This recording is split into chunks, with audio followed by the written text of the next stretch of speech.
खलक़ल इंसान मिन सलसालिन कल फ़ख़्ख़ार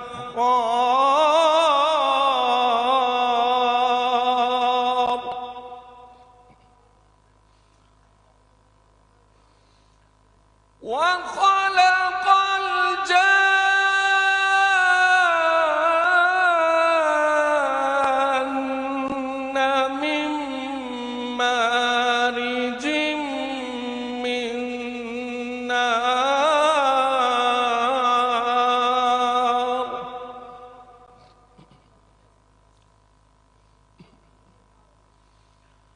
फबिअय्यि आलाइ रब्बिकुमा तुकज़्ज़िबान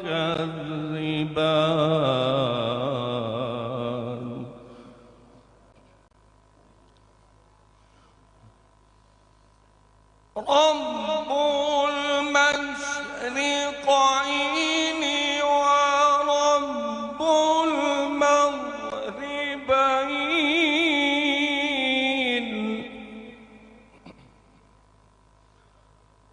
फबिअय्यि आलाइ रब्बिकुमा तुकज़्ज़िबान फबिअय्यि आलाइ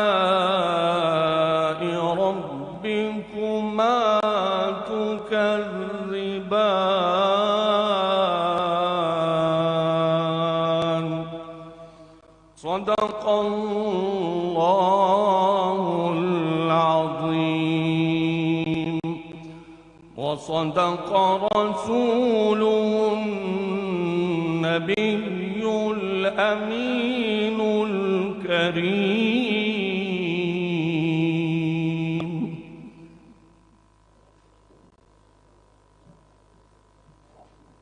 क़िरात कलाम पाक के बाद जनाब मोहम्मद शफ़ी क़ादरी साहब बारगाह रिसालत माब सल्लल्लाहु अलैहि वसल्लम में हदिया नात पेश करने की सआदत हासिल करेंगे।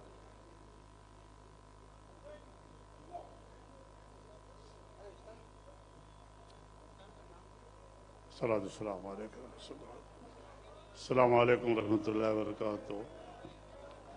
निगरान महफिल की इजाज़त से चंद शेर नाते पाक की समाअत करें।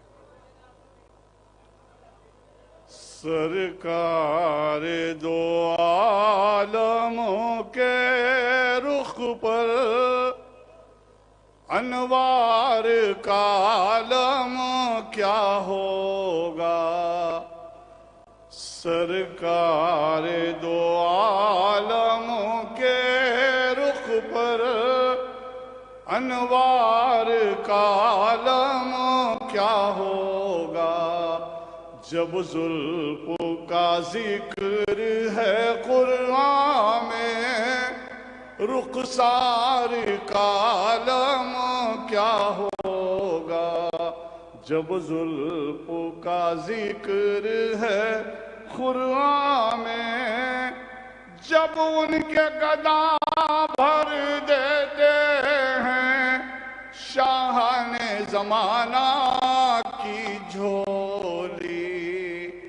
जब उनके गदा भर देते हैं शाहाने ज़माना की झोली।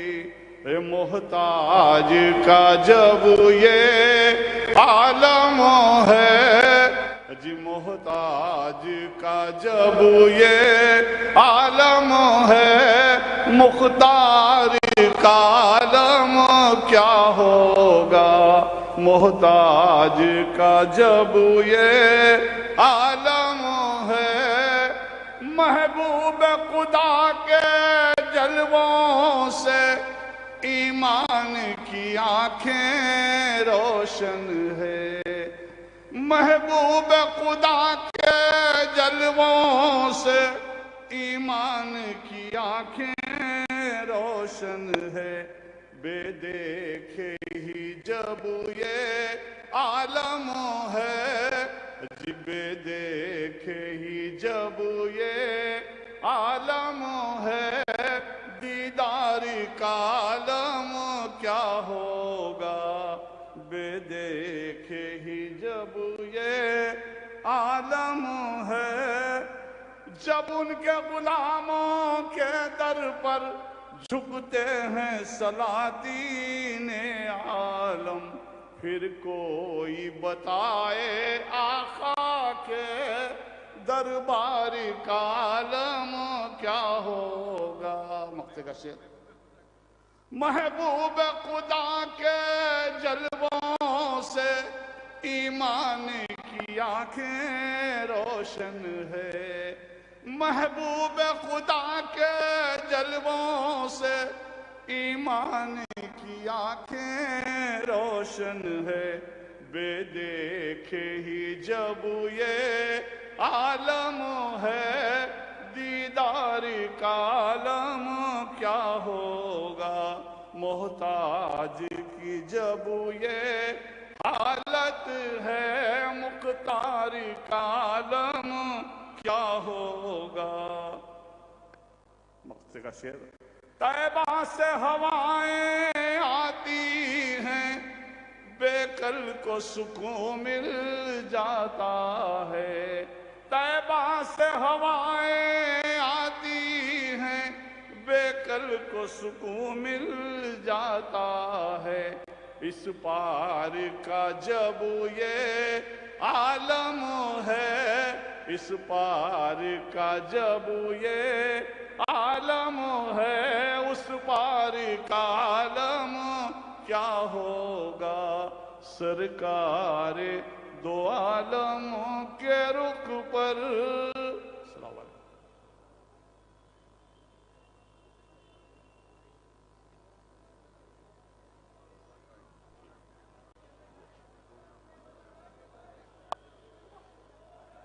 मोहतरम जनाब सैयद अहमद पाशा कादरी साहब, मोतमद उमूमी कुल हिंद मजलिस इत्तेहाद मुस्लिमीन व मुअज़्ज़िज़ कुल मुस्लिमीन से इंतज़ार से इस अज़ीमुश्शान जलसे को मुखातिब फरमाएं।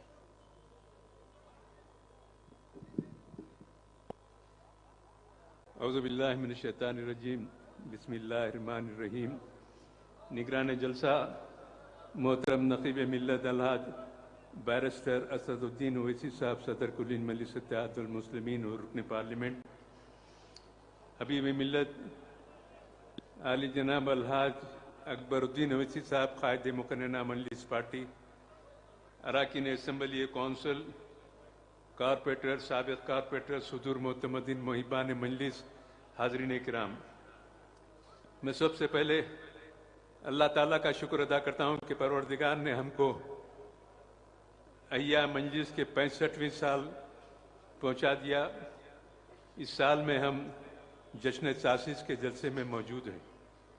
मैं आप तमाम हजरात की जानिब से निगरान जलसा मोहतरम नक़ीब मिल्लत अलहाज असदुद्दीन ओवैसी साहब की खिदमत में 65 साल की तकमील पर उनकी खिदमत में मुबारकबाद पेश करता हूँ और तवक्को करता हूँ कि अल्लाह ताला इसी अंदाज से बल्कि इससे बेहतर अंदाज से मजलिस को कामयाबी से हम किनार करेंगे। मैं सिर्फ इतना अर्ज करूँगा कि एक साल के अरसे में नक़ीब मिल्लत हिंदुस्तान के चप्पे चप्पे में दौरे करके इंतखाबात में हिस्सा लिए और जलसों को खिताब किया। आपकी मकबूलियत और आपकी खिताबत का ये आलम था कि एक एक जलसे में 15 था 20 हज़ार का मजमा शिरकत करता और नारे तहसीन को पेश करते हुए आपकी तकरीर को समाअत फरमाता। मुसलसिल दौरे कर करके तमाम इलाकों में, गुजरात में, उत्तर प्रदेश में, दीगर रियासतों में जलसों को मुखातिब किया। इंशाअल्लाह इसके बेहतर नताइज बरामद होंगे और मजलिस इत्तेहादुल मुस्लिमीन की तारीख में एक नए बाब का इजाफा हुआ कि इतने ज़्यादा जलसे मजलिस के आज तक मुल्क में मुनक़िद नहीं हुए थे जितने ज़्यादा जलसे 2023 में 22 में हमारे मुल्क के तमाम शहरों में, रियासतों में मुनक़िद हुए। ये हमारे लिए बड़ी खुशाइन बात है। दूसरी अहम बात यह है आंध्र प्रदेश की असेंबली का आखिरी इजलास परसों मुनक़िद हुआ। कई इजलासें हुए, बजट सेशन हुआ, सरमाही सेशन हुआ, लेकिन ये जो बजट सेशन था ये अपनी तारीख का एक मुनफरिद बजट सेशन था। और आज तक आंध्र प्रदेश के असेंबली में या तेलंगाना के असेंबली में इस नौइयत के तकारीर किसी भी जमात ने पेश नहीं किए जो सिर्फ हबीब मिल्लत अकबरुद्दीन अवैसी साहब ने तकारीर किए। बजट के सेशन में गवर्नर के खुतबे पे तकरीर हबीब मिल्लत की होती है। बजट सेशन में बजट पे तकरीर होती है हबीब मिल्लत की।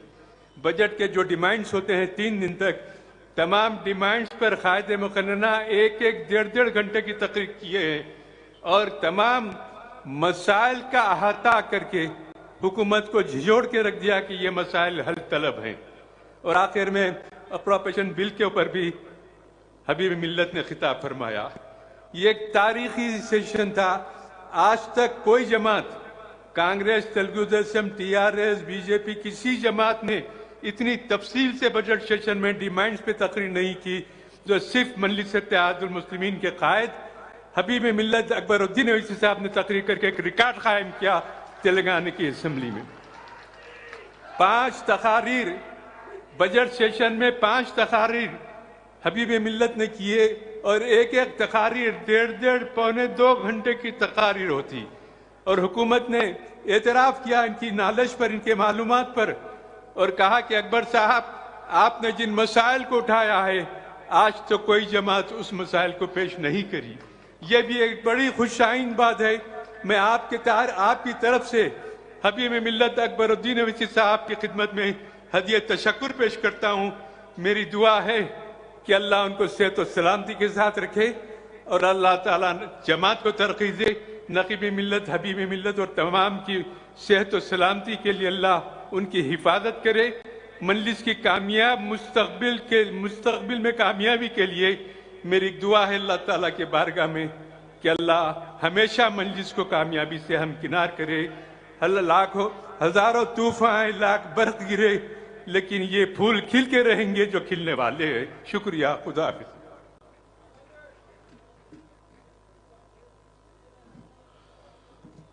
मोहतरम आली जनाब हबीब मिल्लत जनाब अकबरुद्दीन अवैसी साहब से अदबन गुजारिश है इस अजीम शान जलसे को मुखातिब फरमाएं।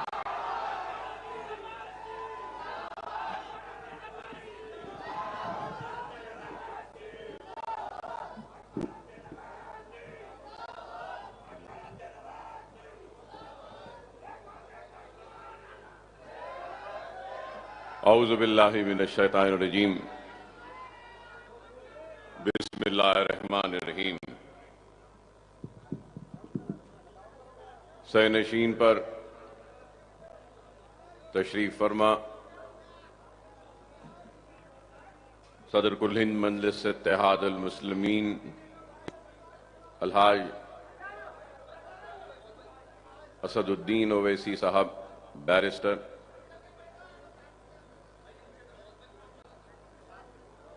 मेरे साथी अराकीन असम्बली व मोतमद उमूमी कुल हिंद मजलिस इत्तेहादुल मुस्लिमीन जनाब अहमद पाशा कादरी साहब,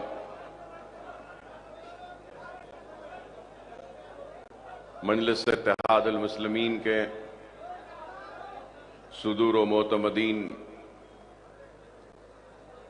सरगर्म कारकुनान मजलिस इत्तेहादुल मुस्लिमीन,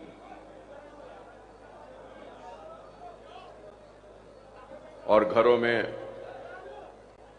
बैठकर सुनने वाली मेरी इज़्ज़त माब पर्दानशीन माँ और बहनों,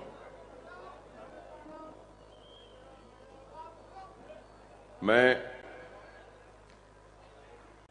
अपनी जानिब से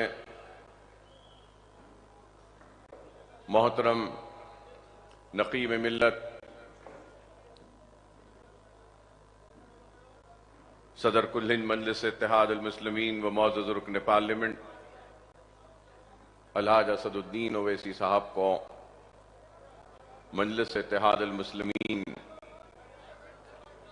की 65वीं यौम तासीस और अहिया मजलिस के 65वीं तकरीब पर मुबारकबाद पेश करता हूं और आप तमाम को भी अपने दिल की गहराइयों से मुबारकबाद पेश करता हूं। आज आप और हम मजलिस इत्तेहाद अल मुस्लिमीन की 65वीं सालगिरह मनाने के लिए यहां पर जमा हुए हैं और आज हमको इस बात पर भी गौर करना होगा कि अगर ये मजलिस इत्तेहाद अल मुस्लिमीन की 65वीं अहिया की 65 साल मुकम्मिल हुए या 65वीं साल में हम हैं आज, तो दूसरी तरफ मुल्क को आजाद होकर भी 75 साल हो चुके। अगर यहां पे 65 साल तो मुल्क की आजादी के 75 साल और मजलिस इत्तेहाद अल मुस्लिमीन के इस लंबे तवील सफर में हमने कई उतार और चढ़ाव को देखा, कई मुसीबतों का सामना किया, कई मसाइब को झेले और कोई भी कामयाबी ऐसे ही नहीं मिलती। और मैं ये बताना जरूर चाहूंगा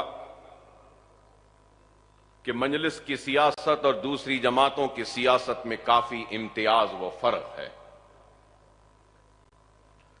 हमारी सियासत एक मकसद के लिए है, हम तामीरी व अमली सियासत करते हैं और हमारी सियासत शुरू से ही बामकसद और शफाफ रही है। हमने सिर्फ जज्बाती नारों या जज्बाती तकरीर के जरिए यह 65 बरस का सफर तय नहीं किया। मजलिस इत्तेहाद अल मुस्लिमीन की एक अपनी तारीख है।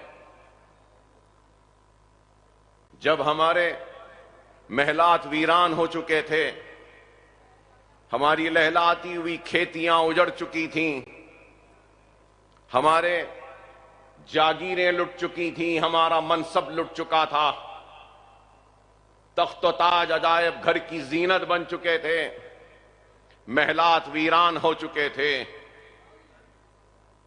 कुओं में पानी कम, हमारी तैरती हुई लाशें ज्यादा थीं, आबादियां खाक की ढेर में तब्दील हो चुकी थीं, खौफ और मायूसी हमारा मुखद्दर बन चुका था। तो ऐसे उन हालात में मजलिस इत्तेहाद अल मुस्लिमीन का अहिया हुआ तो लोगों ने अहिया मजलिस पर भी तनकीदें की, यहां तक कह दिया कि हजारों लाखों की तादाद में इंसानों की जानें गईं, आबादियां वीरान हुई, इस्मतें लुटी, इज्जतें लुटी, महलात वीरान हो गए और क्या जरूरत है मजलिस इत्तेहाद अल मुस्लिमीन की। लोगों ने यहां तक कहा कि क्या ये बस नहीं था कि इतनी लाशें बौलियों में तैर रही हैं, इतनी तबाही और बर्बादी हो गई, बाप बेटे से जुदा हो गया, भाई भाई से जुदा हो गया, बाप के खांधे पर बेटे की मैयत। ऐसे हालात में क्या जरूरत है मजलिस इत्तेहाद अल मुस्लिमीन की। अल्लाह फख्र मिल्लत अलैहि रहमा की खबर को नूर से भर दे। कि उन्होंने उठने वाले इन आवाजों की परवाह नहीं की। खौफ और मायूसी में रहने वाले उस मजलूम कौम को जगाने के लिए, उनको बेदार करने के लिए, उनको एक मरकज सियासत पे लाने के लिए मजलिस इत्तेहाद अल मुस्लिमीन का हिया किया। और जब मजलिस इत्तेहाद अल मुस्लिमीन का हिया हुआ तो मजलिस के पास कुछ नहीं था।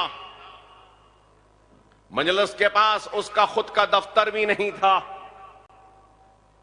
मुझे सालारे मोहतरम का वो जुमला याद आता है कि एक कागज का टुकड़ा और एक टूटा कलम भी हमारे पास नहीं था। ऐसे इन हालात में मजलिस का हिया हुआ और मजलिस इत्तेहाद अल मुस्लिमीन आगे बढ़ते गई, काम करती रही, एक मकसद को लेकर, एक मिशन को लेकर आगे बढ़ी। और वो मिशन, वो मकसद क्या था? ये मिशन और मकसद यही था कि कलमे की बुनियाद पर मुसलमानों को मुनज़्ज़म करेंगे, मुत्तहिद करेंगे, एक मरकज सियासी पर जमा करेंगे। और अगर कोई मकसद था तो मुसलमानों की कमजोर मईशत को इस्तेकाम बख्शने का था। एक मिशन और मकसद था तो मुसलमानों की तालीमी पसमानदगी को दूर करते हुए इल्म के मैदान में उनको आगे बढ़ाना था। और उसके बाद में आखिर में यह मकसद था कि हम सियासी जिद्दोजहद के जरिए इंतखाबात में हिस्सा लेंगे। मजलिस इत्तेहाद अल मुस्लिमीन ने 65 बरस के अपने सफर में माशी मैदान में काम किया, तालीमी मैदान में काम किया और सियासी मैदान में भी काम किया।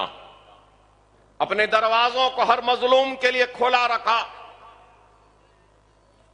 दारुस्सलाम के दरवाजे आज भी हर किसी के लिए खुले थे, खुले हैं और खुले रहेंगे।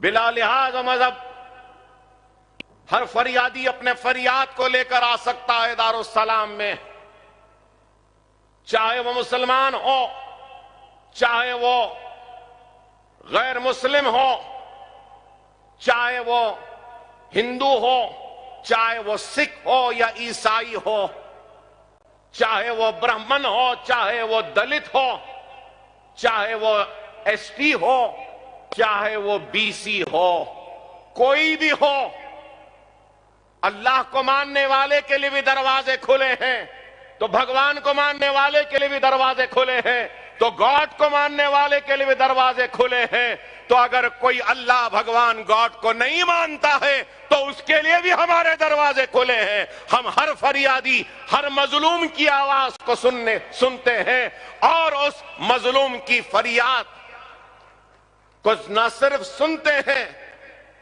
बल्कि हमारे जानिब से जो मुमकिन मदद हो सकती है हम करते रहे हैं। मजलिस इत्तेहाद अल मुस्लिमीन ऐसे ही आगे नहीं बढ़ी। मजलिस इत्तेहाद अल मुस्लिमीन कई कुर्बानियों के बाद फख्र मिल्लत अलैहिर्रहमा 11.5 महीने जेल की सोहबतों को बर्दाश्त करते रहे। घर की लाइट काट दी गई, पानी बंद कर दिया गया, बैंक के खातों को मुंजमद कर दिया गया, जब्त कर लिया गया।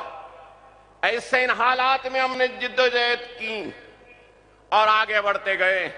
और आज मजलिस इत्तेहाद अल मुस्लिमीन सिर्फ हैदराबाद तक महदूद नहीं, सिर्फ आपकी पहचान बनकर नहीं रही, बल्कि मैं कहूंगा कि हिंदुस्तान के मजलूम मुसलमानों की पहचान और उनकी उम्मीद बनकर आज सामने आ रही है और हक तलब कर रही है।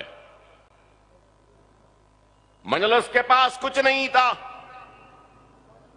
जिस वक्त मजलिस के सियासी सफर का आगाज हुआ था तो पहली कॉन्फ्रेंस हुई थी और उस पहली कॉन्फ्रेंस में मोतमद उमवी जनाब ख्वाजा निजामुद्दीन साहब ने, जो साबिका रुकने असेंबली थे, उन्होंने सालाना रिपोर्ट पेश की थी और कहा था कि जमात को एक साल में 7,015 रुपये की आमदनी हुई। 7,015 रुपये की आमदनी और 7,165 रुपया का रकम खर्च किया गया। 7,165 रुपया खर्च हुआ और यह भी बताया कि जमात को 1,156 रुपये का खर्च है। जमात पर 1,156 रुपये का खर्च है। तो अंदाजा लगाओ, वो लोग जो पूछते हैं कि मजलिस ने क्या किया, 65 बरस के इस सफर के आगाज के वक्त 1,156 का खर्च था, तो जुमला आमदनी 7,015 रुपये थे और खर्च 7,165 रुपये का था। और आज मजलिस इत्तेहाद अल मुस्लिमीन के असासे हजारों करोड़ में हैं। ये इमारतें, इन इमारतों की बुलंदी चीख कर चिल्ला कर बयान कर रही है कि कितनी दियानत, कितनी ईमानदारी और इखलास के साथ 65 बरस के सफर को मजलिस ने तय किया और इन वीरान मैदान को आबाद किया तालीमी दर्जगाहों के जरिए। एक तरफ इंजीनियरिंग कॉलेज है तो इस तरफ MBA MCA कॉलेज है, तो उसके बाजू में कॉलेज ऑफ फार्मेसी है, तो इसके इधर बगल में कॉलेज ऑफ आर्किटेक्चर है, M.Pharm है, ME है, MBA है, MCA है, B.Pharm है, फार्मा D है, आर्किटेक्चर है। अरे ये दारुस्सलाम कब हासिल हुआ, कैसे हासिल हुआ? अरे आज जिस मुकाम से हम आपसे मुखातिब हैं, ये वही मुकाम है जब दारुस्सलाम को हासिल किया 70 के दहे में, तो उस वक्त इसी मुकाम पर जानमाज बिछाकर सालारे मिल्लत ने नमाज अदा की थी, अल्लाह का शुक्र अदा किया था, दारुस्सलाम को हासिल किया। दारुस्सलाम भी नहीं था, दारुस्सलाम को हासिल किया। दारुस्सलाम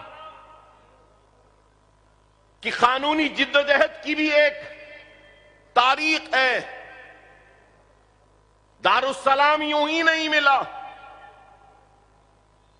कई बरस की कानूनी जिद्दोजहद और लड़ाई के बाद दारुस्सलाम मिला। अब मैं उस तफसील में जाना नहीं चाहता, लोगों के दिलों को तकलीफ होगी, लेकिन हकीकत है कि दारुस्सलाम के दावे में सिर्फ अब्दुल वाहिद ओवैसी सदर कुल मजलिस इत्तेहाद अल मुस्लिमीन ही नहीं थे, और भी कई दावेदार थे। अब मैं उनको, वो लोग नहीं रहे, उनके खानदान वालों को शर्मिंदा करना नहीं चाहता। कोई मजलिस इत्तेहाद अल मुस्लिमीन ए या कुछ और बनाकर आए, तो कोई दूसरी तंजीम से आए, तो कोई अपनी जाती मिल्कियत कह के दावे पेश करे थे मजलिस के। उन तीनों लोगों के दावे मुस्तरद हुए और अब्दुल वाहिद ओवैसी सदर कुल हिंद मजलिस इत्तेहाद अल मुस्लिमीन के दावे और कानूनी जिद्दोजहद को कामयाबी मिली और दारुस्सलाम हासिल हुआ। सिर्फ यही नहीं, मजलिस की तारीख है। लोग जो मजलिस पर इल्जाम लगाते हैं,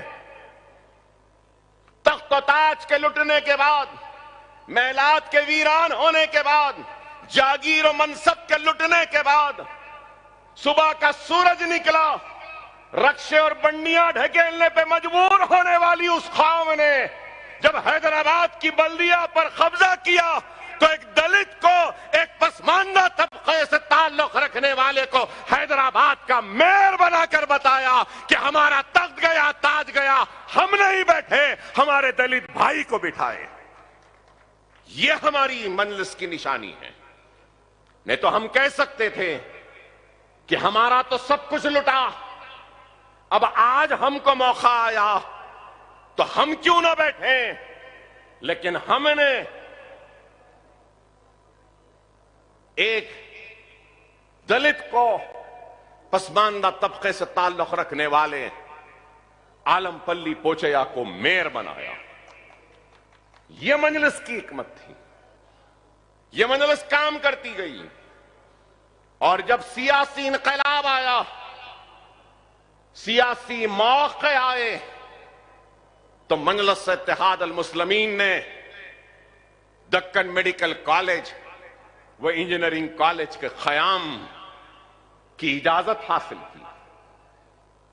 अरे आज देखते हैं, लोग देखते हैं, सियासी मौके आते हैं, इधर से उधर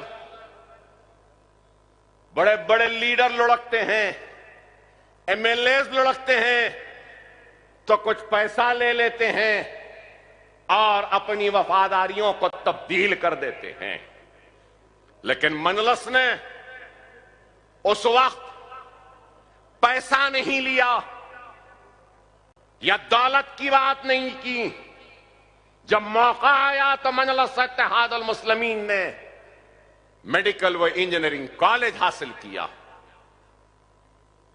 दस्तूर ने जो इख्तियार दिया मुसलमानों को अपने तालीम अखलियतों को बशमूल मुसलमानों को अपने तालीमी इदारे कायम करने का, उसको चलाने का, उस दस्तूर के हुकूक को हासिल किया और उसके जरिए दक्कन मेडिकल कॉलेज व इंजीनियरिंग कॉलेज का क़याम अमल में लाया। मजलिस को जब दारुस्सलाम मिला तो सबसे पहले ओवैसी ITI सेंटर कायम हुआ। मिला सबसे पहले तो ये इधर इधर सीधे हाथ पे जो इमारत है इसका नाम नूर महल है, तो इस नूर महल में स्कूल का क़याम अमल में लाया था मजलिस इत्तेहाद अल मुस्लिमीन ने। मजलिस सिर्फ सियासत नहीं पुकारती, मजलिस ने काम किया, वहां स्कूल बनाया, वहां ITI सेंटर बनाया और उसके बाद में यहां पे मलगियां बनाई बाहर, उसके जरिए मजलिस का काम का आगाज हुआ। आज ओवैसी हॉस्पिटल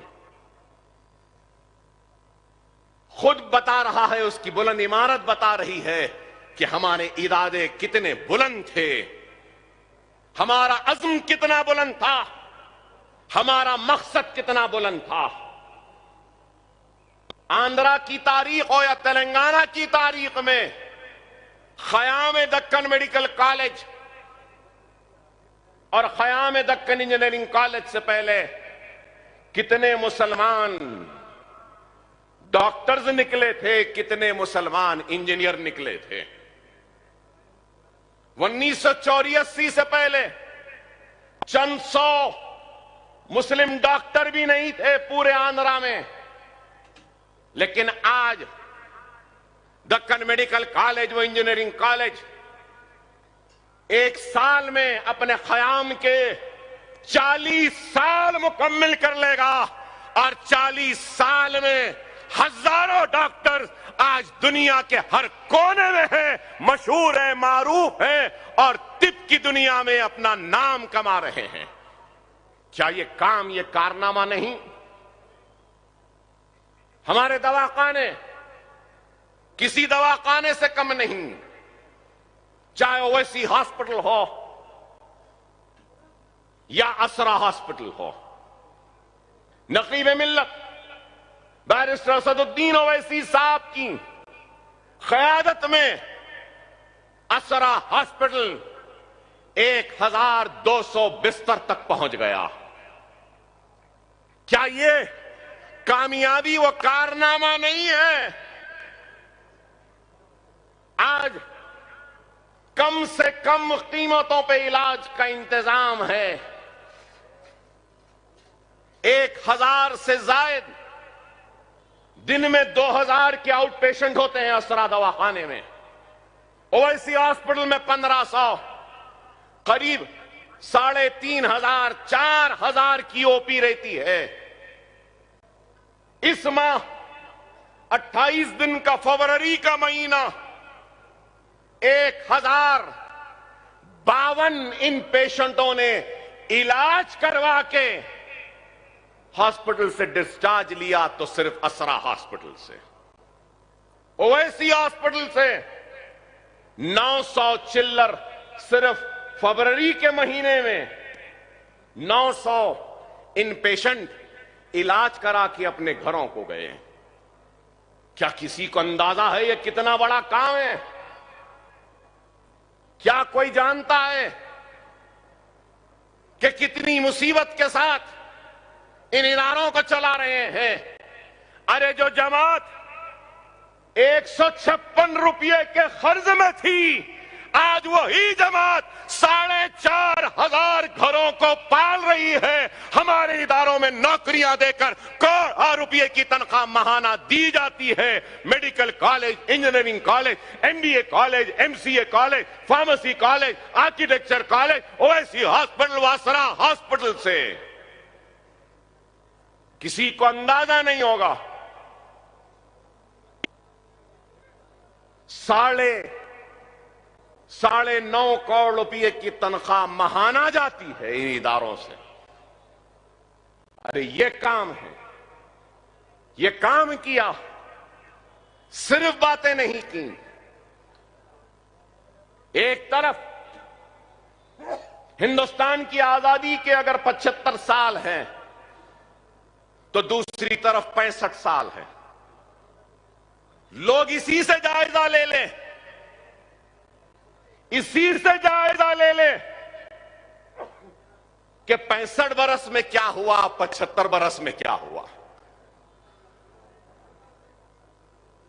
अरे मजलिस ने काम किया, अखिलती कमीशन का क़याम, माइनॉरिटी डिपार्टमेंट का क़याम, बच्चों की scholarship, overseas scholarship, minority commission का क़याम, उर्दू एकेडमी का क़याम, कितना काम। अनीसुल गुरबा की इमारत, शादी मुबारक में 2 लाख चिल्लर मुसलमान बच्चियों को उनकी शादी के लिए इमदाद, 17 लाख बच्चों को स्कॉलरशिप मिल चुकी। रियासत तेलंगाना में तेलंगाना के क़याम से लेकर आज तक 4% तहफ़्फ़ुज़ात जारी हैं।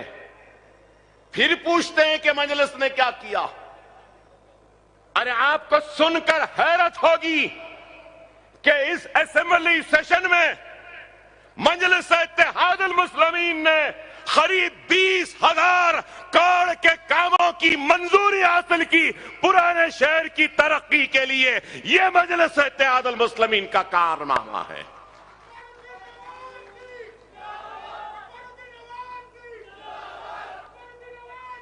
बच्चा पढ़ना चाहता है तो हुकूमत स्कॉलरशिप देती है।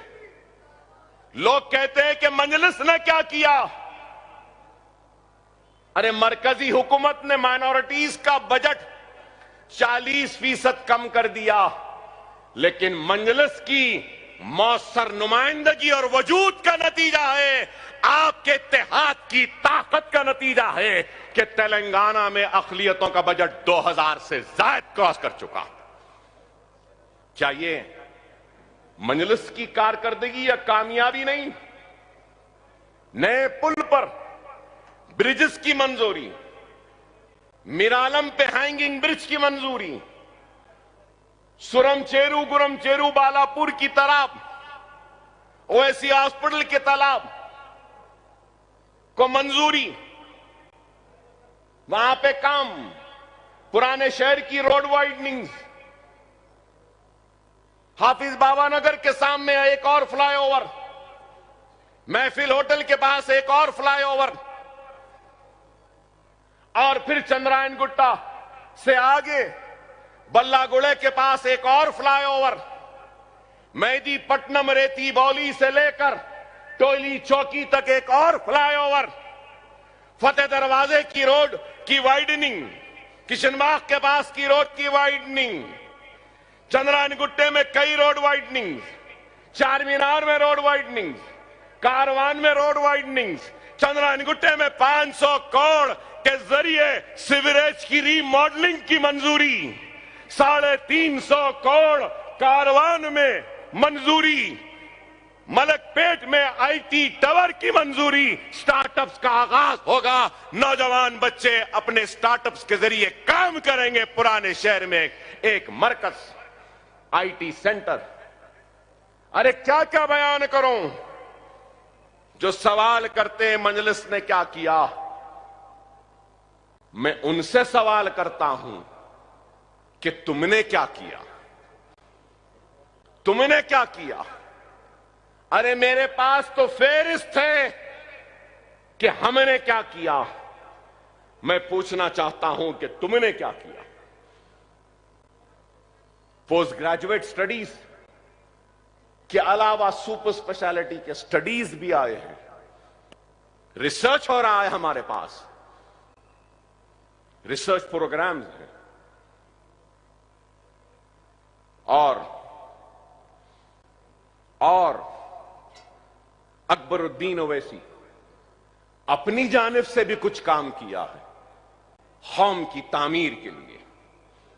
यह तो मजलिस का काम, दारुस्सलाम एजुकेशन ट्रस्ट का काम, नकीब मिल्लत की निगरानी में हुई यह काम अपनी जगह, अकबरुद्दीन ओवैसी का जाती काम, अपनी जेब से किया गया काम, अपने पैसों से किया गया काम। जो पूछते हैं मजलिस ने क्या किया, बेशक ये मेरा जाती काम है, मेरे जेब से हुआ काम है, लेकिन मैं अलग या जमात अलग नहीं, मेरी जात, मेरी पहचान, मेरी शिनाख्त मेरी जमात से है। अगर मेरी जमात, मेरे सदर, मेरे मरहूम बाप का शफकत का हाथ मेरे सर पे ना होता तो शायद मैं भी कुछ काम ना किया होता। नशेमन नगर का स्कूल, जमाल कॉलोनी का स्कूल, हाफिज बाबा नगर का स्कूल, नरखी फूलबाग का स्कूल, अंबरपेट का स्कूल, ये सारे स्कूल्स के अलावा आज हजारों बच्चे इन स्कूलों में ज़ेर तालीम हैं। हजारों इस साल आज से दरखास्तें तलब की जा रही हैं। इस साल बारकस सलाला के स्कूलों में भी तालीम का आगाज होगा। इस साल साबिका दार्जिलिंग स्कूल जो था उसको हमने सालारे Millat KG to PG campus का नाम दिया, वहां पर भी दाखिलों का आगाज होगा। फिर उसके बाद में सदर मोहतरम को याद होगा कि आज से 2-3 बरस पहले हाफिज बाबा नगर में सदर मोहतरम के हाथों से हमने एक फाउंडेशन स्टोन स्कूल का रखा था। उमर कॉलोनी में वो स्कूल की इमारत भी मुकम्मिल हो चुकी है, उसमें भी आइंदा तालीमी साल से एडमिशन्स का आगाज हो जाएगा, तालीमी सरगर्मियों का आगाज हो जाएगा। न सिर्फ उसमें सदर मोहतरम के हाथ में हमने और एक संग बुनियाद रखा था, वो था मुगलपुरा एक शादी खाना था, वहां पे हमने तालीमी दरसगाह को बनाया, फख्र मिल्लत के नाम से मौसूम किया। Fakhr Millat centre for educational and career guidance cell बनाया। हम वहां पे तालीम जारी है। Ballaguda Fatima Owaisi KG to PG campus 2 lakh square feet.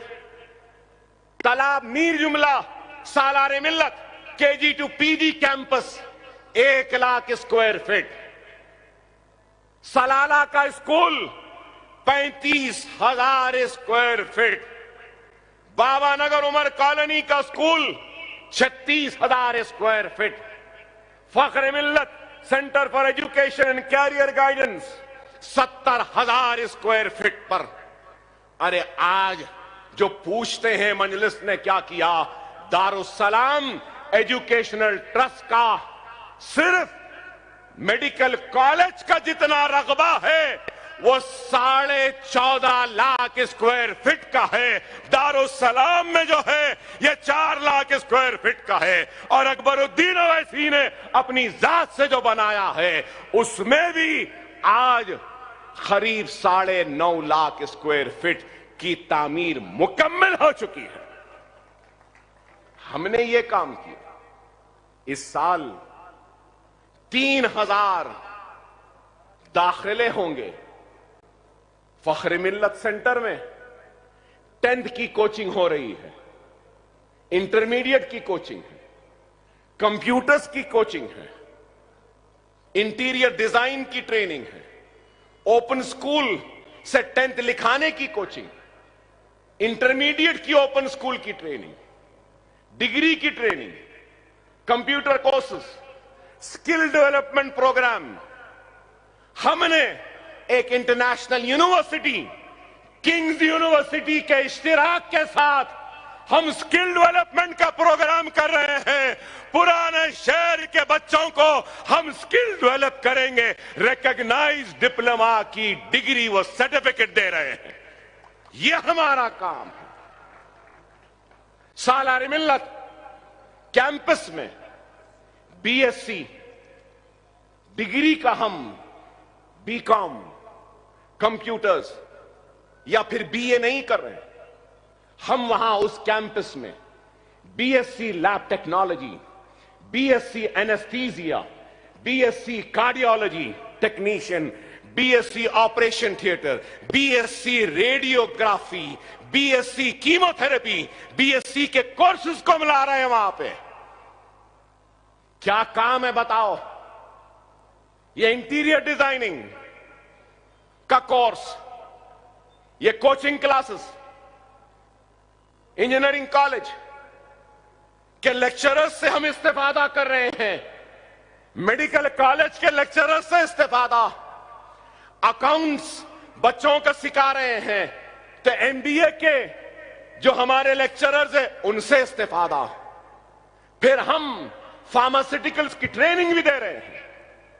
पुराने शहर में ओवैसी फार्मास्यूटिकल्स के नाम से हम चेन ऑफ फार्मास्यूटिकल स्टोर्स खोल रहे हैं, जिसके जरिए हम 100 हजारों बच्चों को रोजगार मुहैया करने का इरादा रखते हैं।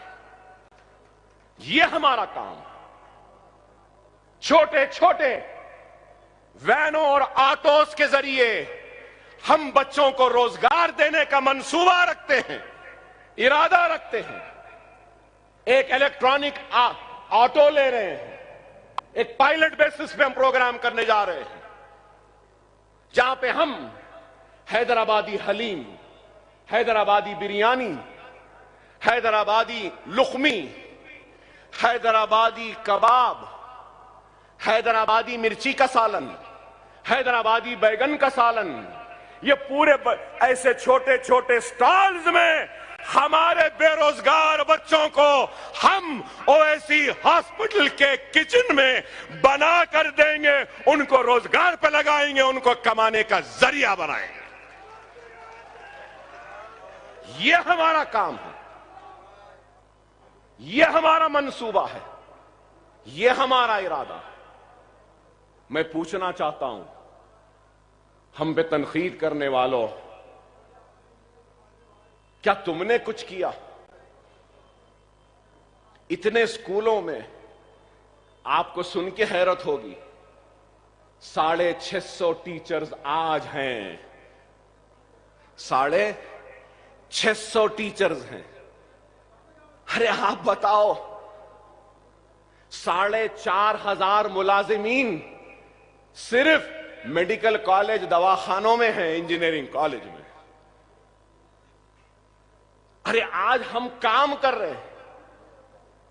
एक ब्लैक बोर्ड कितने में आता है? एक बेंच जिस पे 3 बच्चे बैठते हैं कितने में बनता है मालूम? अरे सिर्फ ये नए स्कूलों में जो हम आगाज कर रहे हैं उसका फर्नीचर बनाने के लिए 1,68,00,000 रुपया सिर्फ बेंचेज और बोर्ड्स के लिए खर्चा हुआ। किसी को अंदाजा है? किसी को एहसास है? एक ब्लैक बोर्ड नहीं बनाने वाले, एक बेंच नहीं देते गरीबों को, और हमसे सवाल कर रहे हैं हमने क्या किया? अरे हमने उर्दू मीडियम के बच्चों को किताबें दी, बैग दिया, बॉक्स दिया, 10th की फीस दी, अव्वल दर्जे में कामयाब होने वालों को इनाम देते हैं। यह हमारा काम है, मजलिस का काम है। कोविड के टाइम पे हमने ऑक्सीजन के सिलेंडर्स पुराने शहर में जगह जगह मुहैया करवा दिए। क्या किसी और ने किया? रेमडेसिविर मिलती नहीं थी तो हर एक के लिए हमने बात करके दवाओं का इंतजाम किया, ऑक्सीजन का इंतजाम किया। कोविड में परेशान हाल लोगों के दरवाजों पे दस्तक देकर अनाज को पहुंचाने वालों का नाम मजलिस इत्तेहादुल मुस्लिमीन है। क्या भूल गए? याददाश्त इतनी कमजोर है, हिंदुस्तान में वैसा काम नहीं हुआ। कोविड में जो हमने काम किया, ये नहीं देखा कि भूखा मुसलमान है या हिंदू हो या सिख है या ईसाई। जिसने भी फोन किया उसके दरवाजे पर 15 दिन 1 महीने का अनाज लेकर पहुंचने वालों का नाम मजलिस इत्तेहादुल मुस्लिमीन है। लोग चंद थैलियां देकर फोटो खिंचाते, अरे हमने तो लदी हुई लारियां दे दी आवाम को। ये मजलिस है, ये दिल है हमारा। हम मिट जाएंगे, मर जाएंगे, लेकिन अपनी कौम को तबाह बर्बाद होने नहीं देंगे। यही तालीम फख्र मिल्लत ने दी थी, यही तालीम सालार ने दी, और इसी तालीम पर नकीब मिल्लत और हमारा कीन असेंबली इसी पर चल रहे हैं। अपनी जात के लिए नहीं, कौम की खुशहाली के लिए। तूफान आया, घर डूब गए, तबाह हो गए, तो क्या हमने काम नहीं किया? हिंदुस्तान में किसी ने काम किया? बाबानगर में, दूसरे इलाकों में घरों की फ्रिजों को बनाया, वॉशिंग मशीन को बनाया, हमने इलेक्ट्रिकल काम किया, बर्तन दिया, बिस्तर दिया, कपड़े दिए, अनाज दिया, दवाएं दी। पूरे हैदराबाद में मेडिकल कैंप्स के जरिए 2 करोड़ से जायद की अद्वियात को हमने तकसीम किया। क्या किसी ने किया? क्या किसी ने किया? अरे मेरे पास काम है, मेरे पास काम है। मैं काम बताते बताते सारी रात गुजार सकता हूं, इतना काम है मेरे पास, मेरी जमात के पास, मजलिस इत्तेहादुल मुस्लिमीन के पास, मेरे सदर के पास। तुम्हारे पास क्या है? हम पे इल्जाम लगाने वालों, तुम्हारे पास क्या है? फिर पूछते फिर पूछते 65 बरस पहले जो सवाल हुआ था, मजलिस की क्या जरूरत है? 65 बरस बाद वही सवाल, मजलिस क्यों आ रही है? गुजरात मजलिस क्यों आ रही है? उत्तर प्रदेश मजलिस क्यों आ रही है? मध्य प्रदेश मजलिस क्यों आ रही है? महाराष्ट्र मजलिस क्यों आ रही है? मजलिस अपने कामयाबी का एक्सपेरिमेंट लेके गुजरात आ रही है, मध्य प्रदेश आ रही है, उत्तर प्रदेश आ रही है, महाराष्ट्र आ रही है, राजस्थान आ रही है, तो हमारी कामयाबी के दास्तानों को लेकर आ रहे हैं। और उन लोगों से सवाल है जो हमसे पूछते हमने क्या किया? हमने इतना किया।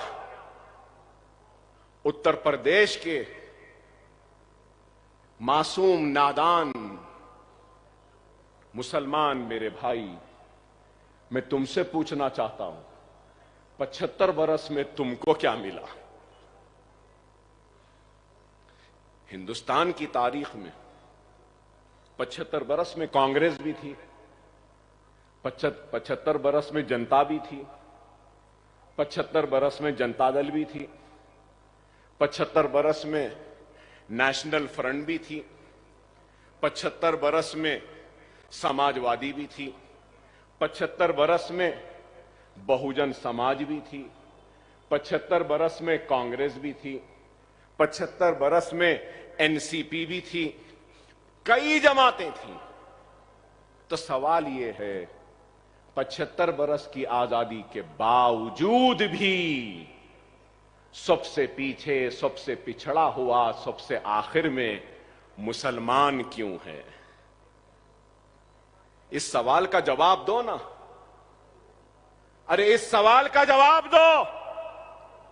उत्तर प्रदेश में पिछड़ा हुआ मुसलमान क्यों है? मध्य प्रदेश में पसमानदा मुसलमान क्यों है? हिंदुस्तान की जेलों में मुसलमान ज्यादा क्यों हैं? हिंदुस्तान में बेरोजगार मुसलमान क्यों है? हिंदुस्तान में गरीबी का शिकार मुसलमान क्यों है? मुफलिसी का शिकार मुसलमान क्यों है? मुसलमान की बस्तियां रोड ड्रेनेज के लिए आज भी बिलबिला रही हैं, तो क्यों है? जवाब दो ना। इसका जवाब नहीं देंगे, सिर्फ यही मजलिस बी टीम। अरे बाबा, तुम ए टीम थे ना कांग्रेस के, तो मुसलमान को क्या दिए? तुम ए टीम थे ना नेशनल फ्रंट के, तो क्या दिए मुसलमान को? तुम दुहाई देते थे ना जनता पार्टी की, क्या दिए मुसलमान को? कुछ नहीं। रमजान में टोपी पहन के आ गए, एक खजूर मुसलमान के मुंह में दे दिए, गरीब नवाज सरकार के लिए चादर भिजा दिए, हो गया। चलो उससे नहीं हुआ, मुसलमान नाराज, तो चलो गोपाल सिंह कमीशन बना दो। मुसलमान नाराज तो ये कमीशन बना दो, मुसलमान नाराज तो वो कमीशन बना दो, मुसलमान नाराज सच्चर कमीशन बना दो, मुसलमान नाराज तो कुंडू कमेटी बना दो। बस इतने कमीशन बने, इतने कमेटियां बनी, क्या मिला? क्या मिला? लोग मेरे इस जुमले पे शायद एतराज करें, कबूल भी ना करें। हर किसी की अपनी राय है, मेरी अपनी राय है कि 75 बरस में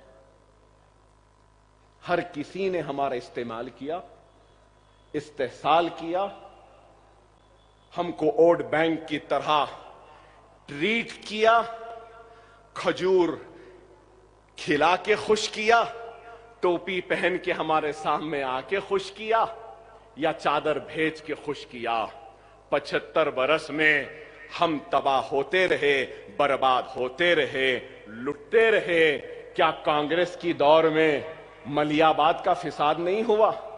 क्या यही सेक्युलर पार्टियों के दौर में अहमदाबाद का फिसाद नहीं हुआ? क्या जयपुर का फिसाद नहीं हुआ? क्या हाशिमपुरा का नहीं हुआ? क्या मध्य प्रदेश के रोड किला का नहीं हुआ? क्या राजस्थान का फिसाद नहीं हुआ? अरे 50,000 फिसादात के जरिए हम जब भी लुटते रहे, कटते रहे। अभी भी गौ रक्षकों के नाम पे आज भी हम लुट रहे हैं और कट रहे हैं, जल रहे हैं। जब सेक्युलरिज्म के नाम पे काटा गया, आज हिंदुत्व के नाम पे काटा जा रहा है। जब सेक्युलरिज्म के नाम पे जलाया गया, तो आज हिंदू राष्ट्र के नाम पे जलाया जा रहा है। जलते तो जब भी थे, आज भी है। कट तो जब भी रहे थे, आज भी कट रहे हैं। तबाह जब भी हो रहे थे, आज भी हो रहे हैं। यह अलग बहस है कि पहले कम था या अब कम है, पहले ज्यादा था या अब ज्यादा है। वो मैं छोड़ता हूं साहिब समझ लोगों की सोच पे।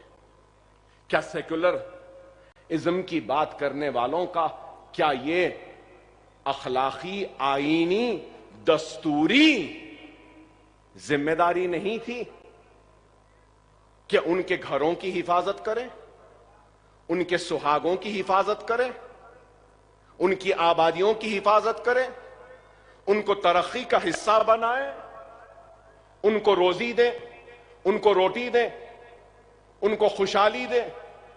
अगर मुसलमान खुशहाल होता, कामयाब होता, तरक्की याफ्ता होता, इस मुल्क की तरक्की का हिस्सेदार होता, तो मजलिस उत्तर प्रदेश क्यों जाती, राजस्थान क्यों जाती, महाराष्ट्र क्यों जाती? अरे तुमने मुसलमानों को हक नहीं दिया, इसलिए हम जा रहे हैं इस तरीके से हक लेने के लिए।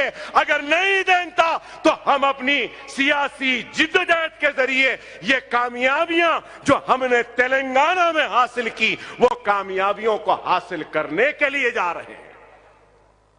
दवाखाने बनाने जा रहे हैं, तालीमी दर्सगाहें बनाने जा रहे हैं, 4% तहफुजात दिलाने जा रहे हैं, शादी मुबारक वहां भी लाने जा रहे हैं, स्कॉलरशिप बच्चों को दिलाने जा रहे हैं। अरे आज बुरा दिखेगा कि अकबर ओवैसी मुसलमान की बात करता। हां करता, बेशक करता। क्यों करता? कभी इस पे भी तो गौर करो। अरे मैंने दस्तूर पे हल्फ लिया है, दस्तूर हिंद पे हल्फ लिया हूं, ओत लिया हूं। पब्लिक रिप्रेजेंटेटिव के हैसियत से मेरी जिम्मेदारी है, जो पीछे हैं, जो कमजोर हैं, उसका हाथ पकड़ूं और उसको सामने लाऊं। बेशक हिंदुस्तान में गुर्बत का शिकार हिंदू भी है, परेशानी का शिकार सिख भी है, मुसीबत का शिकार ईसाई भी है, लेकिन गुर्बत सबसे ज्यादा मुसलमान में है, तालीम सबसे कम मुसलमान में है, गैर महफूज मुसलमान है। इसलिए मैं उस कमजोर का हाथ पकड़ के सामने ला रहा हूं। जब ये मुसलमान कमजोर आगे आ जाएगा, और अगर कोई ब्राह्मण अगर पीछे है, तो अल्लाह की कसम अकबरुद्दीन ओवैसी उस ब्राह्मण का हाथ पकड़कर भी उसको सामने लाने की कोशिश करेगा। यह है हमारी सियासत। मगर ये क्या बोलते हैं? अरे मुसलमान मुसलमान मुसलमान। अरे सो कॉल्ड सेक्युलर पार्टियां अगर मुसलमान का काम करते तो मैं मुसलमान मुसलमान नहीं चीखता था। तुम नाकाम हुए, मुझे आना पड़ा। तुमने न सिर्फ मुसलमानों के साथ नाइंसाफी की, तुमने दलितों के साथ नाइंसाफी की, तुमने पसमानदा तबकात के साथ नाइंसाफी। क्या इस असेंबली में अकबरुद्दीन ओवैसी ने अफजलगंज की मस्जिद, बागयाम की मस्जिद, मक्का मस्जिद, अनीसुल गुरबा के साथ क्या लाल दरवाजे की मंदिर का जिक्र नहीं किया? ये सेक्युलरिज्म नहीं दिखता इनको, नहीं दिखता। शिवरात्रि के लिए तातील किसने मांगी? अचलिकास को इमदाद देने की बात किसने की? अइम्मा और मौजनों को तनख्वाह यहां मिल रही है, किसने हासिल किया? हमने हासिल किया। अरे सिर्फ इल्जाम, मजलिस क्या करी, मजलिस बी टीम, मजलिस ऐसा। अरे ये सो कॉल्ड सेक्युलर ताकतें हमको तहफ्फुज देने में नाकाम हुए, हमको रोजी देने में नाकाम हुए, हमको रोटी देने में नाकाम हुए, हमारे बस्तियों को बचाने में नाकाम हुए, हमारे बच्चों को नौकरियां देने में नाकाम हुए, हमारी मां और बहनों की इज्जतों इस्मतों को बचाने में नाकाम हुए, और उसके साथ ही साथ हिंदुत्व की ताकतों को उभरने से, उठने से रोकने में भी नाकाम हुए। क्या नहीं हुए? अगर ये दियानतदारी, ईमानदारी के साथ अगर काम करते तो मुल्क में जो हालात है क्या यह होते? जो आज जो मुल्क को बांट रहे हैं मजहब के नाम पे, क्या वो अनासिर इतने कामयाब होते? क्या ताकतवर होते? अरे इनकी नाकामी है सही वक्त पे, सही वक्त पे अगर इन जालिमों को कानून के जरिए सजा दे दिए होते तो आज हिंदुस्तान को यह दिन देखना ना पड़ता। क्या मेरी बात गलत है? हम पे इल्जाम लगाने वालों, इसका जवाब तुम्हारे पास।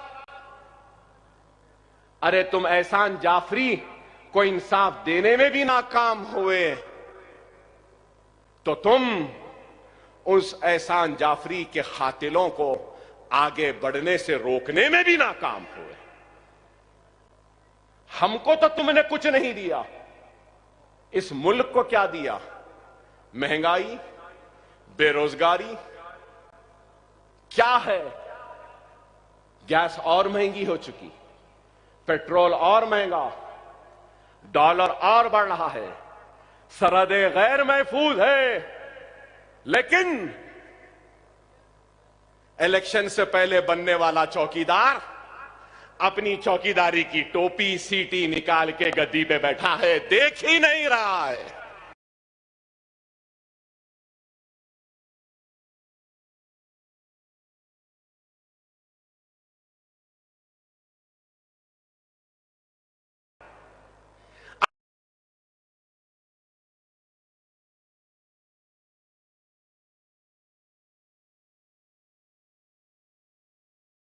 हिफाजत के लिए अपने सीनों को पेश कर देंगे, अपने आप को चौकीदार नहीं कहेंगे, हम अपने आप को इस मुल्क के शहरी व बाशिंदे कहेंगे और जाएंगे आगे। क्या है बताइए? कभी चाय वाले बन जाते हैं, कभी चौकीदार बन जाते हैं, कभी फकीर बन जाते हैं। अरे भाई, हमको ना चाय चाहिए ना चाय वाला चाहिए, ना चौकीदार की सीटी चाहिए ना चौकीदार की टोपी चाहिए, हमको ना फकीर चाहिए ना फकीर का थैला चाहिए, हमको एक ताकतवर वजीर आजम चाहिए। वह एक ताकतवर वजीर आजम दे दो, बस यही काफी है। गरीबों के लिए कुछ करने वाला दे दे। मुझे हैरत होती है, आज भी याद आता है क्या क्या नहीं बोला। यह भी बोला था कि पहले शौचालय बाद में देवालय।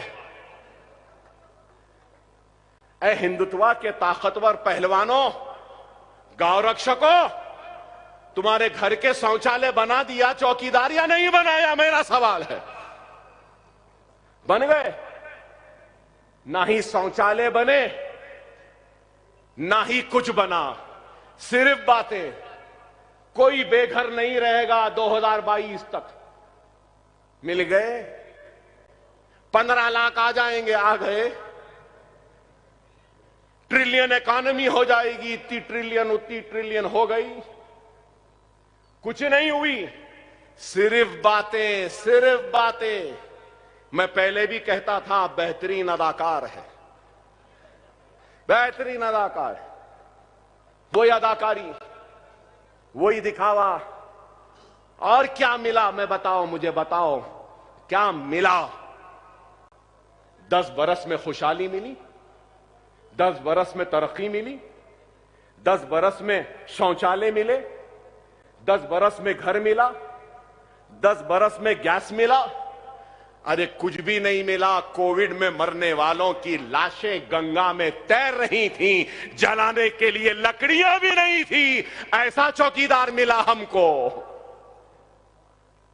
मेरी बात खराब दिखेगी, क्या गलत कह रहा हूं बताओ? ऑक्सीजन के लिए तड़प तड़प के मरा मेरा हिंदुस्तानी भाई, ऑक्सीजन तक नहीं दे सका। मरने के बाद जलाने के लिए लकड़ी भी नहीं दे सका, अनाज भी नहीं दिया। गैस महंगी, पेट्रोल महंगा, डीजल महंगी, हर एक चीज।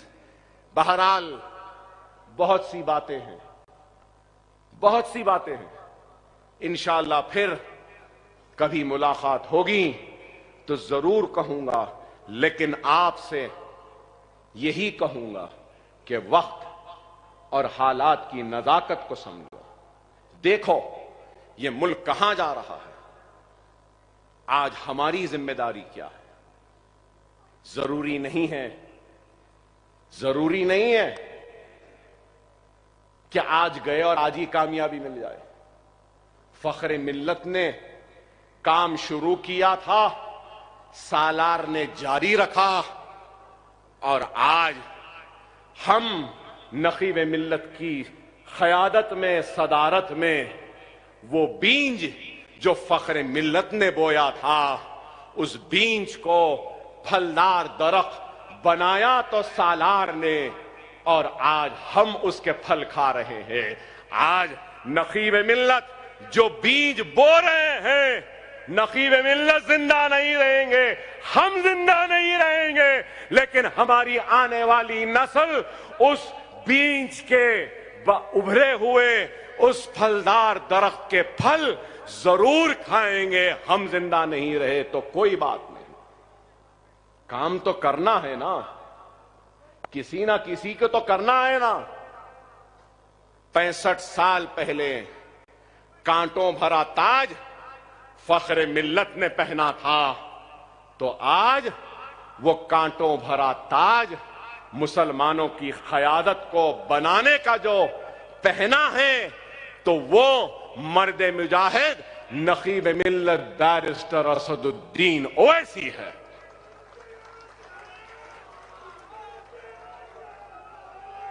बहुत बोल रहे हैं बोलने वाले, बहुत बोल रहे हैं।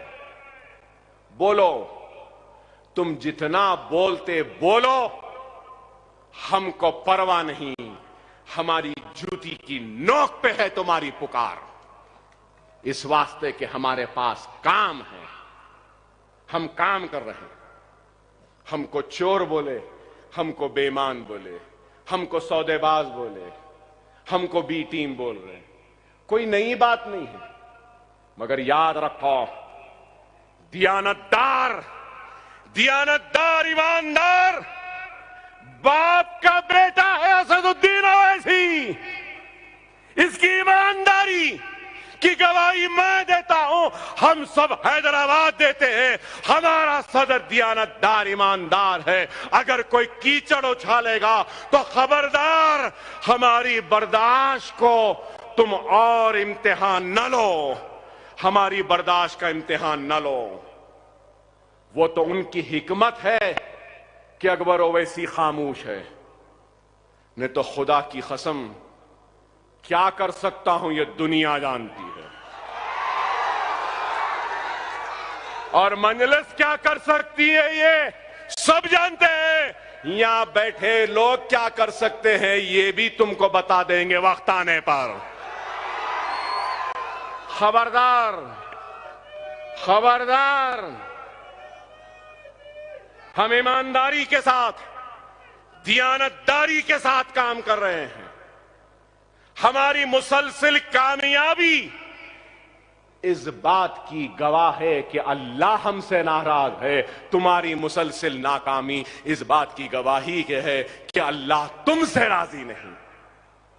तुम्हारी हसरत, तुम्हारी ख्वाहिश कभी पूरी नहीं होगी।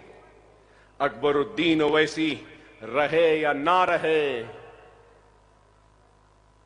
असदुद्दीन ओवैसी रहे या ना रहे, स्टेज पे बैठे वाले रहे या ना रहे, ये दारुसलाम रोजे क़यामत तक आबाद रहेगा। मंजलस रोजे क़यामत तक कामयाब होती रहेगी, कामरानियां उसके कदमों को चूमती रहेंगी। हम रुकने वाले नहीं हैं। अगर कोई समझ रहा है कि इल्जाम लगाने से रुक जाएंगे, नहीं रुकने वाले। अगर ये रुकेंगे तो ये चालू हो जाएगा।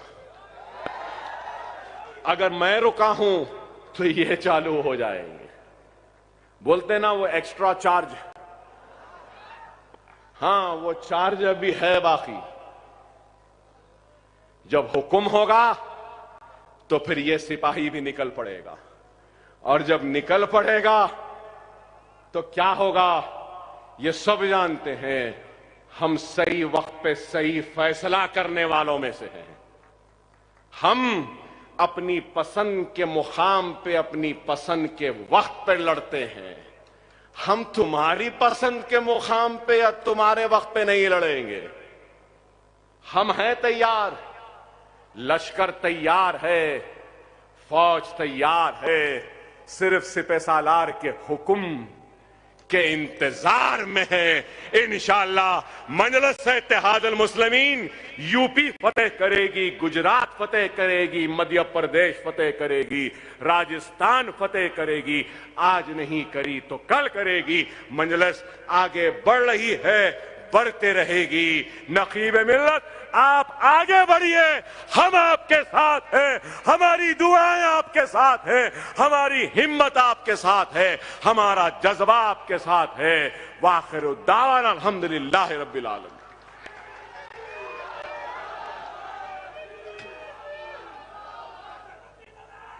मोहतरमुल मुकाम नकीब मिल्लत अलहाज बैरिस्टर असदुद्दीन ओवैसी साहब, सदर कुल हिंद मजलिस इत्तेहादुल मुस्लिमीन और मुअज़्ज़िज़ रुकन पार्लियामेंट से अदबन गुजारिश की जाती है आपको मुखातिब फरमाएं।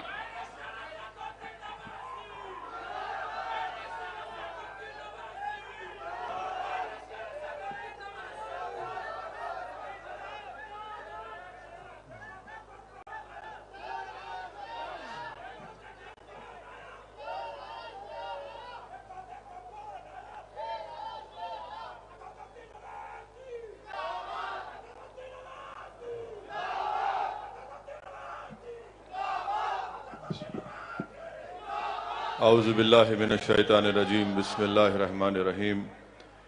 अस्सलामु अलैकुम वरहमतुल्लाहि वबरकातुहू। मजलिस इत्तेहादुल मुस्लिमीन के सदर मोतमदीन, अराकीन मजलिस इत्तेहादुल मुस्लिमीन, मेरी इज़्ज़तदार माँ और बहनों, शे नशीन पर तशरीफ़ फरमा मजलिस इत्तेहादुल मुस्लिमीन के क़ायद मुखन्ना व अराकीन असम्बली व अराकीन क़ानून साज कौंसिल, मैं आप तमाम को मजलिस इत्तेहादुल मुस्लिमीन के अहिया के 65 साल मुकम्मल होने पर आप तमाम को मुबारकबाद देता हूँ। और मैं इस मौके पर अल्लाह सुब्हाना व तआला से दुआ करता हूँ कि अल्लाह सुब्हाना व तआला अपने फजल से और अपने करम से और नबी करीम मोहम्मद मुस्तफ़ा सल्लल्लाहु अलैहि वसल्लम के वसीले से अल्लाह सुब्हाना व तआला मजलिस इत्तेहादुल मुस्लिमीन के उन तमाम मरहूम क़ायदीन को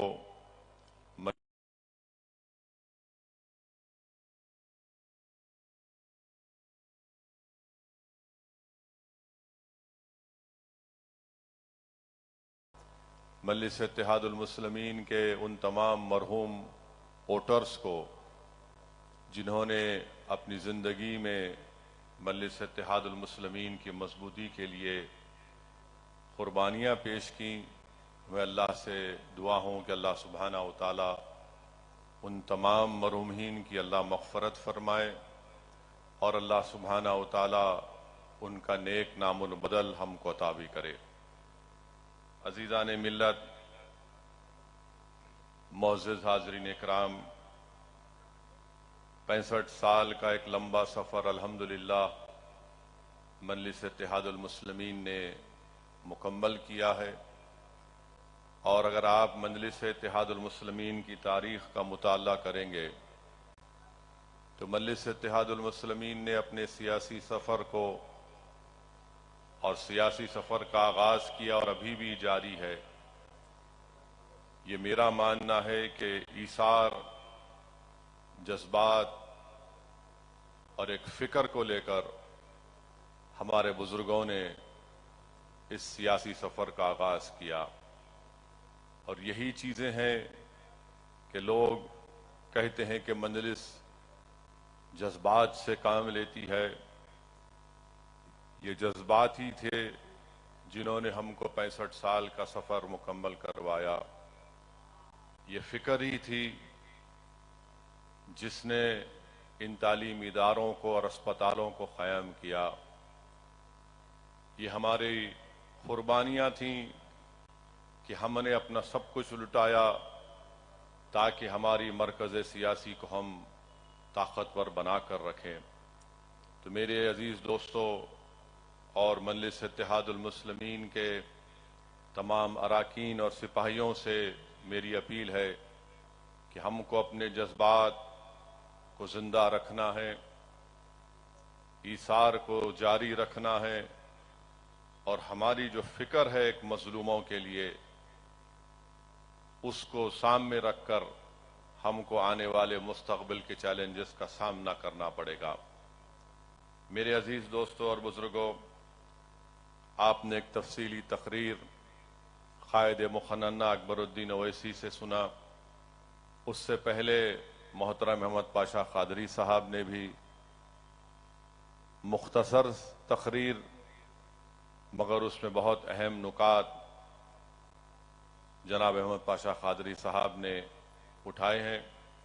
मेरी आप तमाम से सिर्फ यही गुजारिश है कि हमारे लिए अब एक चैलेंज ये है कि हम कैसे हमारे मुल्क में जिस वतन अजीज को हमने अपने खून पसीने से हमारे बुजुर्गों ने अंग्रेजों की 200 साल की गुलामी से आज़ाद करवाया, जिस वतन अजीज को हमारे बुजुर्गों ने एक आइन दिया, संविधान दिया और हमारे वतन अजीज के आइन बनाने वाले बुजुर्गों ने यह ख्वाब देखा था कि मुल्क पार्लिमानी जमहूरियत पर चलेगा मगर इसमें शिराकतदारी की भी जमहूरियत होगी।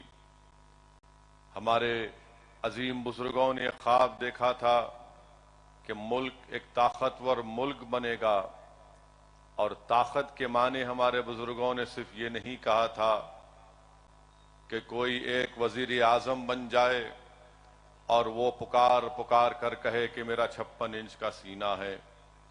हमारे बुजुर्गों ने ख्वाब नहीं देखा था कि कोई एक शख्स ताकतवर वजीर आजम बन जाए और अपनी एक पार्टी की ताकत की बुनियाद पर आइन को कमजोर कर दे, जमहूरी इदारों की बुनियादों को हिलाकर रख दे।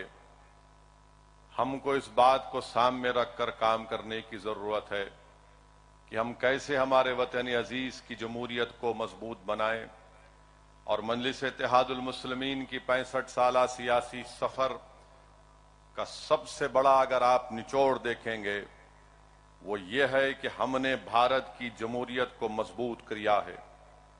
हमने लोगों के दिलों में जमहूरियत के जरिए अपने मसाइल के हल और अपने मसाइल का हल तलाश करने का तरीका सिखाया है।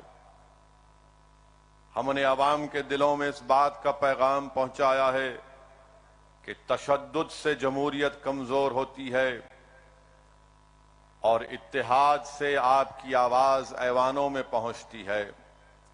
ये 65 साल का सफर अगर रहा है तो इसमें हमने मुत्तहदा तौर पर अपने मसाइल को हल किया, इत्तेहाद को मजबूत किया।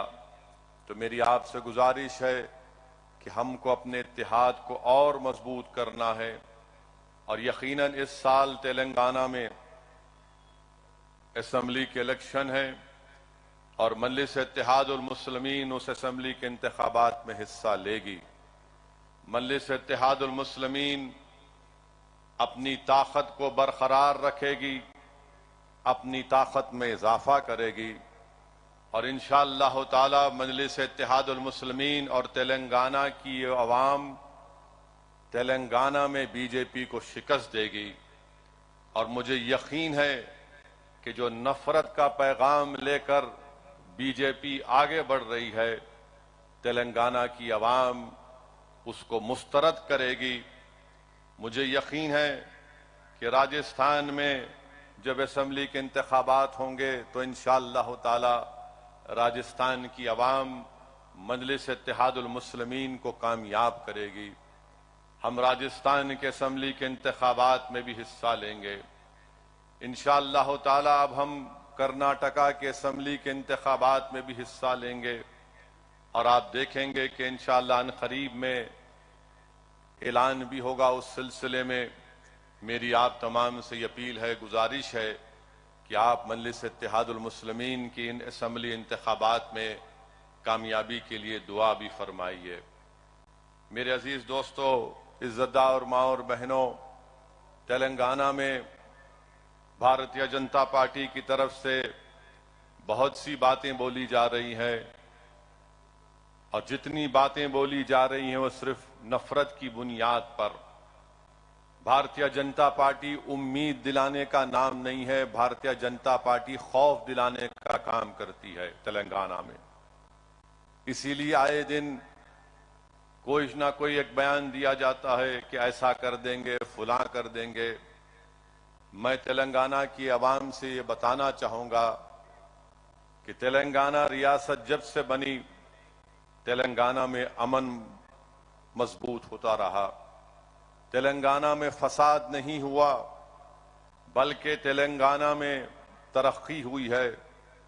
चाहे वो सॉफ्टवेयर इंडस्ट्री हो, चाहे वो दूसरे इंडस्ट्रीज हो, फार्मास्यूटिकल की इंडस्ट्रीज हो, तेलंगाना का जीडीपी, रियासती जीडीपी उन रियासतों से बढ़कर है जहां पर बीजेपी इख्तिदार में है। यकीनन तेलंगाना में ऐसे वाकयात हुए हैं जिस पर हम भी शर्मिंदा हैं और हम उसकी मजम्मत करते हैं। चाहे वो आलेर का इनकाउंटर हो या फिर पुलिस कस्टडी में खदीर खां की मौत हो मेदक में, हम इसकी मजम्मत करते हैं। मैं इस बात का इकरार करता हूं कि और बहुत से काम होना बाकी है, मगर आपकी आवाज मजलिस इत्तेहादुल मुस्लिमीन है और मजलिस उन मसाइल को जरूर हल करेगी। मगर एक बात का ख्याल रखिए कि आज मजलिस आपकी एक ताकत और शनाख्त बनकर उभरी है, मगर दूसरी रियासतों की तरफ नजर उठाकर देख लीजिए कि क्या पुरसाने हाल है वहां पर। वहां पर कोई आवाज उठाना तो छोड़िए, कोई आंसू पोंछने के लिए तैयार नहीं है दलित और मुसलमान और आदिवासियों के लिए। तो इसीलिए मेरे अजीज दोस्तों और बुजुर्गों, इस साल के आखिर में जो असम्बली इंतखाबात होने जा रहे हैं, हमको पहले से ज्यादा मुत्तहिद होना है। हमको अभी से हम अपने उस स्ट्रेटजी को बनाना पड़ेगा और हम बनाएंगे इंशाअल्लाह ताला। और मजलिस में और बीजेपी और दीगर पार्टियों में फर्क ये है कि वो इलेक्शन से 8 महीने पहले बेदार होते हैं, मगर भारत में अगर कोई सियासी पार्टी है जो इलेक्शन खत्म होते ही अवाम की खिदमत करते रहती है और इलेक्शन के दौरान भी अवाम की खिदमत करती रहती है, तो मजलिस इत्तेहादुल मुस्लिमीन है। दारुस्सलाम जिस सरजमीन पर आज आप और हम बैठकर मजलिस इत्तेहादुल मुस्लिमीन के 65 साला जश्न को मना रहे हैं। यही दफ्तर में एमएलएज, एमपीज, कानून साज कौंसिल के मेंबर, अराकीन बल्दिया बैठकर अवाम की खिदमत करते रहते हैं और बीजेपी सिर्फ नफरत और जहर उगलते रहती है। इसीलिए आज आप देख रहे हैं कि तेलंगाना की अवाम बीजेपी से तंग आना और बीजेपी से तंग आना शुरू हो चुका है। और खास तौर से मैं तो तेलंगाना बल्कि पूरे भारत की महिलाओं से, हमारी इज्जतदार माँ और बहनों से पूछ रहा हूं कि जब आप वोट डालने जाएंगे तो गैस के सिलेंडर को नमस्कार या सलाम करके जाना। गैस का सिलेंडर को नमस्कार और सलाम इसलिए करना क्योंकि गैस के सिलेंडर में मोदी जी ने जो हवा छोड़ी है, इतना महंगा गैस का सिलेंडर हो चुका है कि आज कितना 1200 रुपये कितना हो गया? हाँ, 1600 चिल्लर रुपये। ये मोदी जी का कारनामा है। यानी महिलाओं के नाम पर, खवातीन के नाम पर वोट तो हासिल किए, मगर आज गैस का सिलेंडर 1600 रुपये हो चुका है। तो पूरे भारत की जनता को ये देखना पड़ेगा, खास तौर से हमारी इज्जतदार माँ और बहनों को, कि गैस का सिलेंडर कितना महंगा हो चुका है।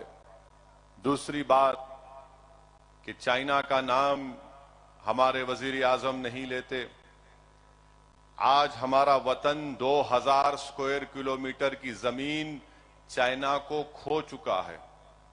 चाइना हमारी 2000 स्क्वायर फुट जमीन पर कब्जा करके बैठा है और हमारे मुल्क के वजीर खारिजा ये एक इंटरव्यू में कहते हैं कि भारत एक छोटी इकोनॉमी है, चाइना बड़ी इकोनॉमी है, मैं क्या करूं?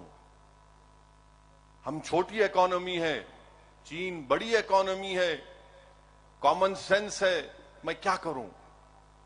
हम वजीर आजम से पूछना चाहते हैं, आरएसएस के लोग जो आजकल पैंट पहनकर लट फिरा रहे हैं, हम वो बीजेपी के अनभक्त जो सोशल मीडिया पर थकते नहीं, मोदी की तारीफ करते, झूठी तारीफ करते रहते हैं, क्या भारत छोटा है? तुमको शर्म नहीं आती इस तरह की बात करते हैं कि हमारी इकोनॉमी छोटी, चीन की इकोनॉमी बड़ी? मुल्क इकोनॉमी से छोटा बड़ा नहीं होता मोदी जी। मुल्क बड़ा होता है बड़ा दिल रखने से, बड़ा जिगर रखने से। आपकी पार्टी में आप 300 एमपी रखकर भी आपके पास ना बड़ा दिल है ना बड़ा जिगर है कि आप चीन की आंख में आंख डाल कर ये कहें कि 2000 किलोमीटर तुमको छोड़ना पड़ेगा। अगर इकोनॉमी के बुनियाद पर मुल्क छोटा बड़ा होता है तो फिर यूक्रेन क्यों लड़ रहा है रशिया से?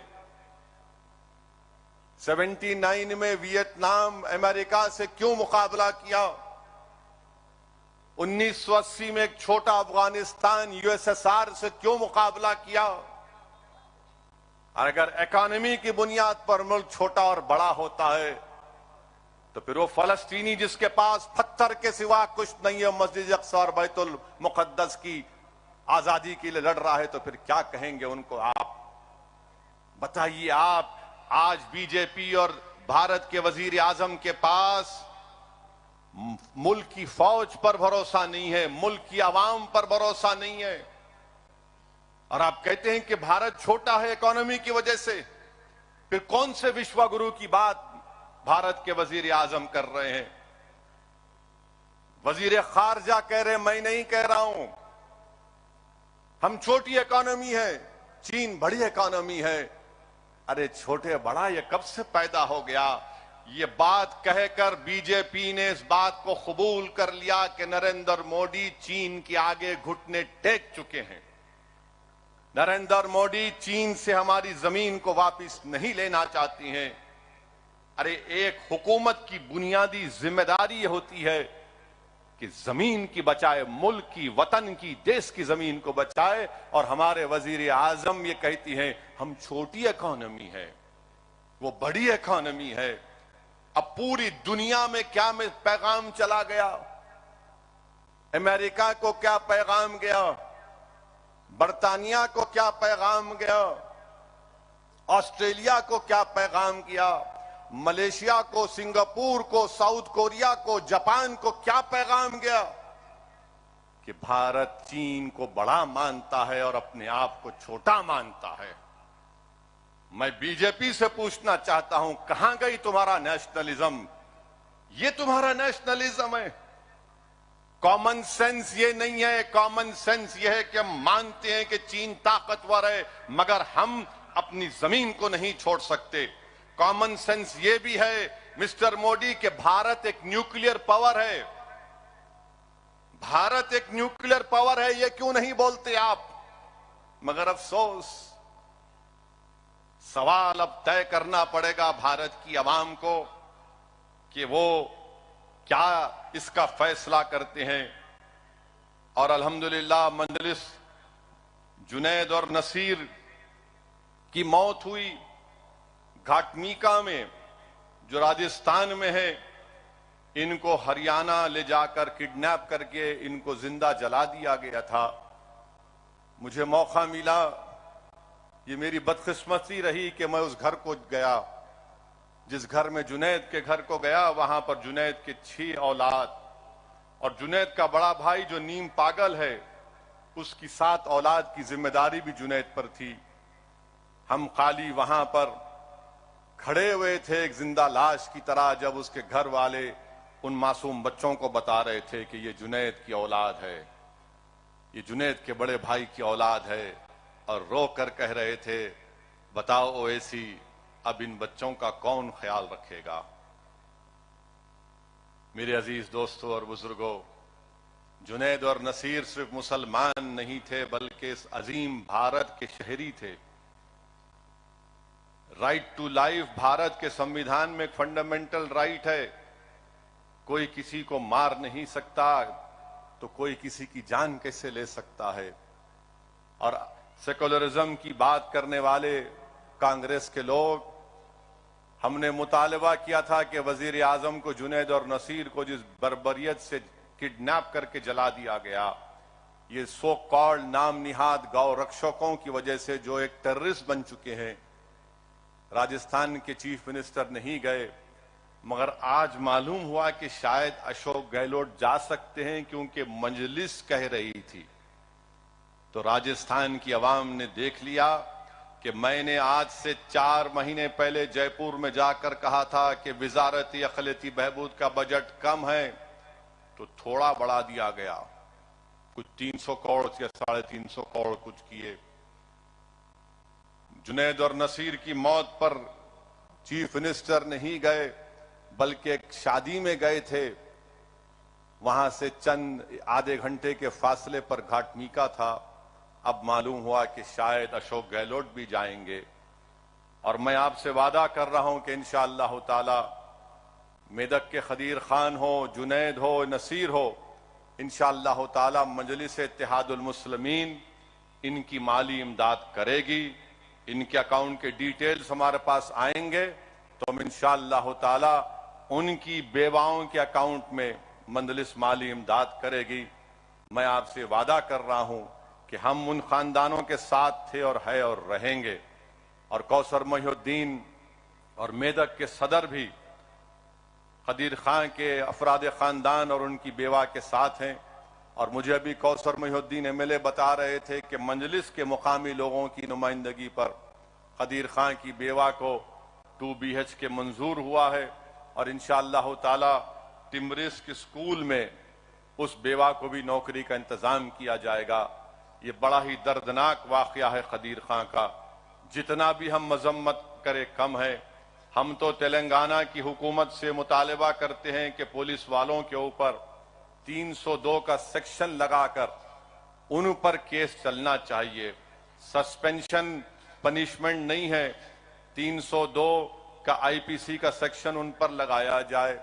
मगर आपको मालूम मेरे भाई, जुनैद और नसीर को जिन लोगों ने, रुक जाइए, जुनैद और नसीर को उनके अफराद खानदान ने जब पुलिस वालों के पास जाकर कंप्लेन दी तो वहां पे पुलिस के लोगों ने कहा निकलो यहां से बाहर जाओ। कोई पुलिस वाले पे कुछ नहीं होता वहां राजस्थान में, ना हरियाणा, बल्कि हरियाणा की हुकूमत ने तो एक स्पेशल सेल बना दिया है, यानी एक सो कॉल्ड गौ रक्षक जो चाहे कर सकते, उनको लाइसेंस वेपन दे दिया गया। एक जुल्म हो रहा है और मुसलमानों को मारकर बीजेपी उनकी तड़प को दिखाकर, उनकी जलती हुई लाशों को दिखाकर, उनके मुंह से बहता हुआ खून जो वारिस का था और कासिम नामी बच्चे को गोली मारकर बीजेपी हरियाणा में अपनी सियासी ताकत को मजबूत बनाना चाहती है। मगर याद रखिए, आप जो सियासी ताकत मजबूत बना रहे हैं उससे देश कमजोर होगा, उससे रूल ऑफ लॉ कमजोर हो रहा है, गुंडागर्दी बढ़ रही है, जुल्म बढ़ रहा है। और हम पूछना चाहते हैं भारत के वजीर आजम से, ये पंजाब में जो एक साहब आए हैं दुबई से, उनका नाम अमृत है और बीजेपी बोलती है अमृत काल है। बीजेपी क्या बोलती है? अमृत काल है। ये अमृत काल में ये अमृत कौन है और ये अमित खामोश क्यों है? अगर वही बात अगर कोई मुसलमान बोल देता तो हमारे टीवी के एंकर तो 24 घंटे चलाते, वो ओवैसी ने आज ये कहा है, उसने देश के बारे में कह दिया है। मगर ये क्या है बताइए आप? इस पर कुछ नहीं कहते। और आज अल्हम्दुलिल्लाह सुप्रीम कोर्ट का एक ऑर्डर आया है कि आर्टिकल 324 के तहत, भारत की आईन और संविधान के तहत चीफ इलेक्शन कमिश्नर का जो अपॉइंटमेंट है इलेक्शन कमिश्नर का, सुप्रीम कोर्ट ने कह दिया कि वजीर आजम, लीडर ऑफ अपोजिशन और चीफ जस्टिस ऑफ इंडिया बैठकर तय करेंगे। मजलिस इसका वेलकम करती है इस डिसीजन का, बहुत अच्छा है। अब बैठकर आप इलेक्शन कमिश्नर और चीफ इलेक्शन कमिश्नर को बनाइए। जमहूरियत का एक ढांचा है, अगर इलेक्शन कमीशन में बहुत ताकत है, बहुत उनको इख्तियारात हैं, और सुप्रीम कोर्ट ने सही ऑब्जर्वेशन किया कि चाहे वो किसी की भी सरकार हो, इलेक्शन कमिश्नर के 6 साल की मियाद पूरी नहीं होती। अब उम्मीद करते कि इससे ट्रांसपेरेंसी आएगी, इससे इलेक्शन कमिश्नर और इंडिपेंडेंट होगा, आजाद होगा।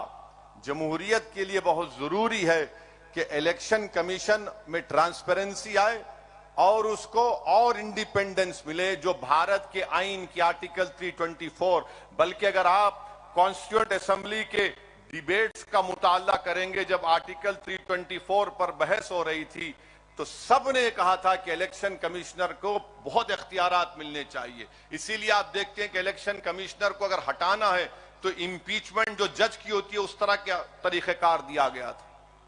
तो ये हमको काम करना है। तेलंगाना के असेंबली इलेक्शन के लिए जहां पर जो मौजूद हमारे जिम्मेदार हैं, मैं उनसे अपील करूंगा कि आप तैयारी शुरू करिए। क्या तैयारी शुरू करना? कि नफरत का खात्मा हो, अमन की जीत हो और तेलंगाना की जो तरक्की है और खुशहाली है वो जारी और सारी रहे। आप आईन को चाहते हैं या बुलडोजर को चाहते हैं? आप अंबेडकर को पसंद करते हैं जो आईन को बनाया, या आप बुलडोजर को पसंद करते हैं? आप मोहब्बत को पसंद करेंगे या जुल्म को पसंद करेंगे? इस बात का फैसला आपको करना है और हम इंशाअल्लाह ताला आईन को बचाएंगे, अंबेडकर को कामयाब करेंगे ताकि बुलडोजर नाकाम हो जाए। हम अमन को कामयाब करेंगे ताकि जुल्म खत्म हो जाए। हम ताकत हासिल करेंगे ताकि मजलूमों को उनका इख्तियार मिल सके। ये काम मजलिस करती आई और करते रहेंगे। इस सरजमीन से हमारे बुजुर्गों ने हमको यही सिखाया था, हम अपने मरूमीन को, अपने जिम्मेदारों को मायूस नहीं करेंगे और इंशाअल्लाह ताला हशर के मैदान में हम उनको शर्मिंदा होने नहीं देंगे। तो मेरे अजीज दोस्तों और बुजुर्गों, हमको इन नुकात पर काम करते हम आए हैं और इंशाअल्लाह हमको इसी निकात पर काम करने की जरूरत है। और मंजलिस की अहमियत और उसकी इंपॉर्टेंस अगर आपको समझना है तो आज के इस मजमे में एक हमारी बहन है जिसका नाम शेफाली है। आप शायद नहीं जानते शेफाली को। जब मरहूम कायद सालार मिल्लत जिंदा थे तो शेफाली दारुस्सलाम को आकर 4 साल या 5 साल सिर्फ दारुस्सलाम में शेफाली बैठती थी। और उस जमाने मरहूम कायद सालार उस छोटे कमरे में हम लोग बैठते थे और शेफाली यहां पर बैठकर मंजलिस के तमाम अराकीन से बात करती थी। मंजलिस के जलसों में शेफाली आती थी, मंजलिस की एक्टिविटीज को देखती थी। और शेफाली ने आर्काइव से मंजलिस के उस जमाने के फखरे मिल्लत अलैहिर्रहमा अब्दुल वाहिद ओवैसी के जमाने के पेपर कटिंग्स को निकाला, सालारे मिल्लत की जिंदगी के तकारीर और उनके बयानात के उस जमाने के पेपर कटिंग्स को निकाला। और आपको जानकर हैरत होगी कि शेफाली ने अल्हम्दुलिल्लाह अपनी पीएचडी की थीसिस को यूनिवर्सिटी ऑफ शिकागो में सबमिट किया। और यूनिवर्सिटी ऑफ शिकागो पूरी दुनिया के 10 बड़ी यूनिवर्सिटी में शुमार होता है। तो वहां पर शेफाली की इस थीसिस को मंजूर भी किया गया। और उस थीसिस में खास बात यह है, ये मैं नहीं शेफाली है, यहां पर मैं मिलूंगा जलसे के बाद, जब मीडिया को भी मिलूंगा तो मीडिया को ही बताऊंगा ये शेफाली है।